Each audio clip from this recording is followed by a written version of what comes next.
Big TV భక్తి సమాచారం WhatsApp ఛానల్లో జాయిన్ అవ్వండి. అన్ని విశేషాలు ఎప్పటికప్పుడు తెలుసుకోండి. ఇప్పుడు ఒక బల్ల వేశారు. ఈ బల్లకి పైన ఒక బల్ల, కింద 4 కోళ్ళు, 5 కూడా కర్రతో చేస్తే దాన్ని ఏమంటారు? కర్ర బల్ల అంటారు ఇక్కడ. అలాగే 5 శివుడితో చేసినవే. ఆ శివుడే 5 అయినప్పుడు ఇదంతా కలిపి శివాకారే మంచే అన్నారండి. శివాకారమైన మంచము, ఇది దీని యొక్క పేరు. అంటే అర్థం ఏమిటి అంటే, శివుడే సృష్టప్పుడు బ్రహ్మ, స్థితి అయినప్పుడు విష్ణువు, లయకారుడుగా రుద్రుడు, తిరోధానకారుడుగా మహేశ్వరుడు, అనుగ్రహకారుడుగా సదాశివుడు. అందుకే 4 శక్తులు కోళ్ళుగా ఉంటాయి, సదాశివుడు ఫలకంగా ఉంటాడు, దానిపై కూర్చుని ఉంటుంది అమ్మవారు. ఇది తెలుసుకోవాల్సింది ఇక్కడ. అలాంటి చిత్రపటం మీరు చూస్తుంటారు. శివుడి మీద నిలబడిందండి కాళీ, మనడు గుర్తుందా? ఇప్పుడు శివుడి మీద కూర్చుంది. మళ్ళీ మిమ్మల్ని ఎవరు అడుగుతారు, ఏంటండి చాలా అసహ్యంగా భర్త అయితే పక్కన కూర్చోబెట్టుకొని ఆయన మీద ఎలా కూర్చోవడం ఏంటండి, ఆయన మీద కాళ్ళు పెట్టడం ఏంటి, ఇలా విమర్శలు చేసేవాళ్ళు కూడా ఉన్నారండి. అసహ్యంగా వ్యాఖ్యానించి పుస్తకాలు రాస్తారు. మళ్ళీ మీ పిల్లలకి హిందూయిజం అంటే ఏంటో వాళ్ళు పాఠాలు చెప్తారు. మీరు అలాగే చెప్పరు. ఎందుకంటే మనకు చెప్పేది వినడం కంటే మనకి ఏం తెలిసి వచ్చిందో చెప్పడం ఉత్సాహం ఒకటి ఉంటుంది కనుక అసలు విషయాలు ఇప్పుడు తెలుసుకునే ప్రయత్నం చేద్దాం జాగ్రత్తగా. మొత్తానికి ఇందులో చెప్పబడుతున్నది అంతా శివాకారే మంచే. ఒక్క శివుడే 5 అయ్యేట పేరు చెప్పడంలో. దీన్ని బట్టి బ్రహ్మ, విష్ణు, రుద్ర, మహేశ్వర, సదాశివ 5 పంచకృత్యాలు. ఈ పంచకృత్యాల నుంచి పంచభూతాలు, పంచతన్మాత్రలు, పంచజ్ఞాని అన్నిటికీ 5 బేస్ కనుక 5 ఆసనంలాగా ఉంటే దాని మీద అమ్మవారు కూర్చుని ఉన్నారండి. ఇక్కడ ఎవరావిడ? కామాక్షి మాత.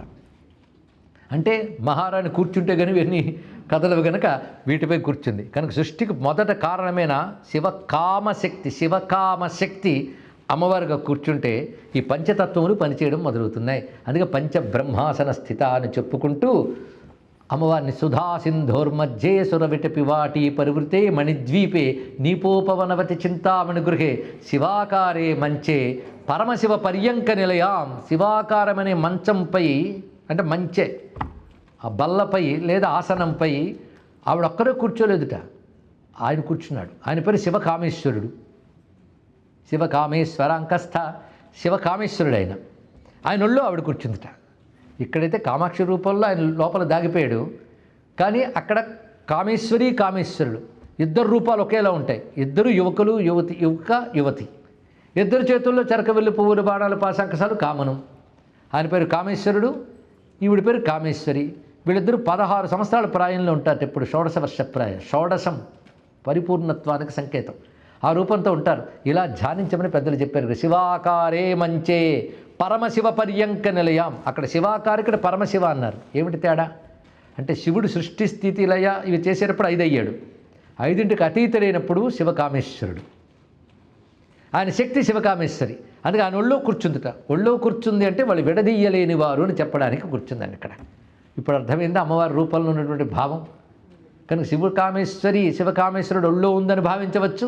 ఒకవేళ ఇద్దరిని కలిపి భావించలేకపోతే ఆ ఒక్కదాన్ని భావించిన అందులోనే కామేశ్వరుడు ఉన్నానని తెలుసుకుని మహాకామేశ్వరి స్వరూపము ఆ విధంగా ఉన్న ఆసనాన్ని ఒక్కసారి భావన చేస్తే ఆసనమే ప్రపంచాన్ని అధిష్ఠించినటువంటి చిచ్చక్తితో కూడిన ఈశ్వరుడే శివకామేశ్వరుడు. ఆ ఈశ్వరియే శివకామేశ్వరి. కనుక ప్రపంచమంతటిని ఆసనంగా చూపించి దాన్ని అధిష్ఠించినటువంటి పరమేశ్వర చైతన్యాన్ని అద్భుతమైనటువంటి పంచబ్రహ్మాసన స్థితిగా దర్శించిన సనాతన ధర్మానికి ఒక్కసారి నమస్కారం చేస్తుంది. చూసారు ఒక్క ఉపాసనలో ఎన్ని ఉంటాయో. ఇవాళ శ్రీచక్రారాధన చేసేసాం, అక్షరాలను అమ్మవారమయంగా చూసాం. ఇటువైపు ఆ దివ్యమైన స్వరూపాన్ని మనం పంచబ్రహ్మాసన స్థితిగా భావించి ఇకపై ఆ చిత్రపటాలు చూస్తే మీకేమిటో తెలిసింది కనుక అడిగిన వాళ్ళని చెప్పచ్చు, గుర్తుపెట్టుకుంటే. అదొకటి ఉంది కదా. పోను గుర్తుపెట్టుకోకపోతే ఒకటి తెలుస్తుంది, ఇది అర్థవంతమైందండి మాకు గుర్తు లేదని చెప్పిన మంచిదే. ఒప్పుకున్నారు కదా, ఇట్ ఈస్ మీనింగ్ఫుల్. దానిలో ఎన్నో భావములు ఉన్నాయి. వాగర్థములు ఇత్యాదుల విషయములు ఇంకా మిగిలి ఉన్నవి శివశక్తి తత్వములో సంపూర్ణములైన విషయములు. ఇవి వివిధ గ్రంథాల్లో, ఇటు శక్తి ప్రధాన గ్రంథాల్లో, ఇటు శివప్రధాన గ్రంథాల్లో కూడా చెప్పబడుతున్నాయి. ప్రత్యేకించి ఆగమాల్లో కూడా చెప్పబడుతున్నాయి. ఇది ఒక రహస్యమైన విద్య. అందుకే కాళిదాస మహాకవి రఘువంశం అనే మహాకావ్యం రచిస్తూ మొదటి శ్లోకంగా వాగర్థావివ సంపృక్తౌ వాగర్థ ప్రతిపత్తయే జగతః పితరౌ వందే పార్వతీ పరమేశ్వరౌ అని ఒక మంచి శ్లోకాన్ని ఇచ్చారు. ఇది చాలామందికి ప్రసిద్ధిగా తెలిసినటువంటి శ్లోకం. ఇది రచించిన వారు కాళిదాస మహాకవి. ఈ కాళిదాసు అమ్మవారు అనుగ్రహం పొందినవాడు, పేరే చెప్తున్నది కదా. ఆయన రచించిన గ్రంథాల్లో ఆ శివశక్తి పారమ్యం కనబడుతూనే ఉంటుంది. అభిజ్ఞాన శాకుంతలంలో మొట్టమొదటిగా ఆయన అష్టమూర్తి స్వరూపుడైన శివుని నమస్కరిస్తూ చెప్తాడు. యా సృష్టి సృష్టిరాజ్యా వహతి విదుగతం యా హవిర్యాచ హోత్రి అంటూ ప్రత్యక్షాభిస్తనూభి అష్టాభిస్తనూభి అవతు అంటాడు ఇక్కడ. అంటే ప్రత్యక్షంగా కనబడుతున్న 8 స్వరూపాలతో శివుడు మనల్ని అనుగ్రహించుగాక అని అభిజ్ఞాన శాకుంతలం నాటకంలో ప్రథమ శ్లోకాన్ని అందించాడు మహానుభావుడు. ఇటు రఘువంశం చూస్తుంటే మొదట వాగర్థావ్య సంపృక్తం ఉన్నాడు. ఈ కుమార సంభవ కావ్యం ఆయన రచించింది, శివపార్వతుల కళ్యాణ ఘట్టం రచించాడు. అంటే మొత్తం ఆయన కూడా తన వాంగ్మయాన్ని శివశక్తిమయంగా చూపిస్తున్నాడు. అయితే రఘువంశానికి ఎలా అన్విస్తారండి అనవచ్చు. రఘువంశం కూడా ఉత్తమమైనటువంటి దేవతా సదృశులైనటువంటి చక్రవర్తులు, వారి పత్నులు, వారి వల్ల విస్తరించిన వంశం. అక్కడ కూడా శివశక్త్యాత్మక తత్వమే వంశరూపంగా విస్తరించిందనే భావం కూడా మనకు కనబడుతుంది. మొత్తాన్ని గొప్ప శివ ఉపాసకుడు కాళిదాస మహాకవి. ఇది స్పష్టమవుతున్న అంశం. ఒక్క వాగర్థావ్య సంపృక్తం అనగానే సాహిత్య దృష్టితో చాలామంది చూశారు. వాక్కు అర్థము ఈ రెండు ఇన్సెపరబుల్, ఈ రెండు వేరు చేయను. అలాగే పార్వతీ పరమేశ్వరు కూడా వాగర్థముల వలె కలిసి ఉన్నారు అని కాళిదాస్ అన్నాడని సాహిత్య దృష్టిలో చాలామంది చెప్పారు. కానీ కాళిదాస్ ఉపాసకుడు కనుకనే వాగర్థావివ సంపృక్తం అనే దాంట్లో ఎన్ని రహస్యములు చెప్పాడు అనే దానికి ప్రమాణంగా మనకి ఉపాసనా గ్రంథములు తెలియజేస్తున్న వాక్ అర్థం అంటే ఏమిటి, ఈ వాగర్థాత్మకమైన అంశాన్ని మనం పరిశీలిస్తున్నాం. అయితే వేదమునందు శివశక్తుల సమప్రాధాన్యం చెప్తూ మంత్రములు ఉన్నాయి. అథర్వవేదంలో అద్భుతమైన మంత్రం ఉంది. అందులో అథర్వణ వేదంలో సౌభాగ్యకాండ అనే అంశములో ఈ మంత్రం కనబడుతుంది. సౌభాగ్య అనే శబ్దం ఎందుకు చెప్పామంటే అమ్మవారి విద్య పేరు సౌభాగ్య విద్య. సుభగ, భగ అంటే అర్థం ఏంటంటే శక్తి, ప్రకృతి అని అర్థం. సుభగ అంటే ఉత్కృష్టమైన ప్రకృతి, ఉత్కృష్టమైన ఐశ్వర్యము. భగ శబ్దానికి చాలా విశేషములు ఉన్నాయి. ఇలాంటి శ్రేష్టమైన ఉత్కృష్టమైనటువంటి ఐశ్వర్యము ప్రకృతి స్వరూపిణి భగ అంటారు. ఆ భగము ఎవడిదో అతను భగవాన్ అయ్యాడు. అలాగే భగ శబ్దానికి భర్గ అనే శబ్దం కూడా గాయత్రి మంత్రాంతర్గతమైనటువంటి భర్గ శబ్దం మనకు వస్తున్నది. భర్గ అన్న భగవాన్ అన్న పరమేశ్వర స్వరూపమే. అందుకే గాయత్రీ మంత్రసేవ్య నీలగ్రీవ త్రినేత్ర అంటూ వర్ణిస్తారు శాస్త్రంలో. అంటే గాయత్రి స్వరూపంగా భర్గుడైన శివుడు చెప్పబడుతున్నాడు. అందుకు భర్గోదేవస్య ధీమహి అన్నప్పుడు భర్గోదేవస్య రుద్రాత్మని అంటాం మనం. మొత్తం గాయత్రి మంత్రంలో భర్గోదేవస్య మనం ఎవరిని ఉపాసిస్తున్నామంటే భర్గదేవుని యొక్క, భర్గుడు అంటేనే తేజస్వరూపుడు, తేజస్వరూపుడైన పరమేశ్వరుని యొక్క వరేణ్యం, ఆ తేజస్సు అత్యంత శ్రేష్టమైనది, దాన్ని ఉపాసిస్తున్నాము అంటున్నాం. కానీ భర్గ అన్న భగవాన్ అన్న కూడా ఒకటే అర్థం, అంటే భగముతో ఉన్నవాడు. ఇక్కడ భగ శబ్దానికి అర్థము పరాశక్తి. అందుకే శక్తికి భగము అని పేరు. అందుకే భగశక్తి భగవాన్ కామ ఈశ. భగ శక్తి, శక్తి అంటే భగము అని అర్థం. భాగ అని పేరు ఎందుకు వచ్చింది అది కూడా తెలియాలి కదా. భం వృద్ధిం గచ్చతి ఇత్యర్థ అన్నారు ఇక్కడ. అంటే నిరంతరం వృద్ధి చెందేది, ప్రకృతి నిరంతరం వృద్ధి చెందుతూ వస్తున్నది కనుక దానికి ఆ పేరంట. అంతేకాదు భ గ అనే శబ్దానికి భ అంటే ప్రకాశము, గ అంటే గమనము. ప్రకాశించేటువంటి చైతన్యము, గమనం అంటే విస్తరించి ఉన్నది.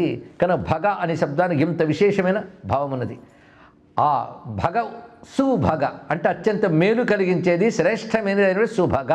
ఆ సుభగస్య భావం సౌభాగ్యం కనుక సౌభాగ్యం అనే మాటకి ఇంత విశేషమైన భావం ఉన్నది.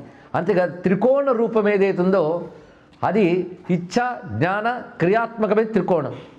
ఆ మూడింటికి మూలమైనటువంటి ఆది శక్తి ఏదో అది శివసహితంగా బిందు స్థానంలో ఉంది. కనుక నా త్రికోణ రూపిణి అయినటువంటి శక్తిని మనం భగ అని పేరుతో చెప్తున్నాం. కనుక భగవాన్ అంటే ఆ శక్తితో కూడినటువంటి వాడు ఆయన భగవానుడు. ఆయనే కామ ఈశ అని పేర్లుట.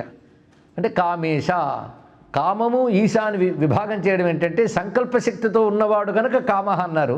ఆయన సర్వజగత్ శాసకుడు కనుక ఈశ అన్నారు. కనుకనే భగ శక్తి భగవాన్ కామ ఈశ ఉభౌ దాతారావిహ సౌభగానాం. ఇది వేదమంత్రం. ఉభౌ దాతారౌ ఇహ సౌభగానాం. వారు ఉభయులు అందరికీ సౌభాగ్యములు ఇస్తారు. ఇక్కడ సౌభాగ్యములంటే ఉత్కృష్టమైన భాగ్యం. మనం భాగ్యం లేదండి, సౌభాగ్యం దౌర్భాగ్యం అని 2 మాటలు మాట్లాడుతుంటాం. అక్కడ భాగ్య శబ్దానికి అర్థం ఏంటంటే చేసిన కర్మకి వచ్చే ఫలితము భాగ్యం. అది పుణ్యఫలంగా వచ్చినప్పుడు సౌభాగ్యం, పాపఫలంగా వచ్చినప్పుడు దౌర్భాగ్యం. కనుక దౌర్భాగ్యం అంటాం కానీ ఎక్కువ మంది సౌభాగ్యం అని వాడరు, భాగ్యం ఉండాలండి అంటుంటారు.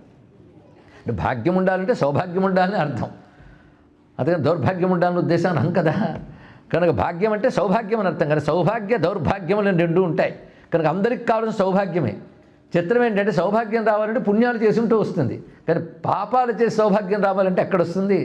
అందుకే భారతంలో ఒక మాట అంటాడు, ఒక విత్తనం వాడి ఇంకో ఫలం ఆశించకయ్యా అన్నాడు ఇక్కడ.